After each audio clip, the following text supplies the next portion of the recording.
Let's start, and first of all, look at your toolbar and select the razor tool. The razor tool shortcut is a C. It means cut.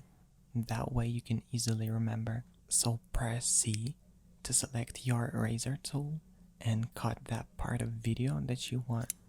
Also, if you want to cut just the video or just audio separately, you can hold Alt while cutting.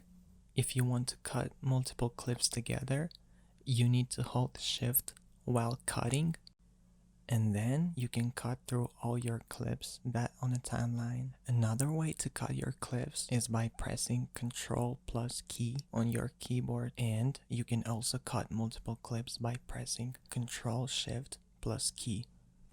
I want to share with you one tip that a lot of people don't know. If you make a cut not on purpose, you can bring it back by pressing Ctrl plus Z or right clicking on the place where you cut it and select join through edits, and that way clips stitches together again. I hope that video helps you, and don't forget to subscribe to this channel, that way you don't miss future tutorials.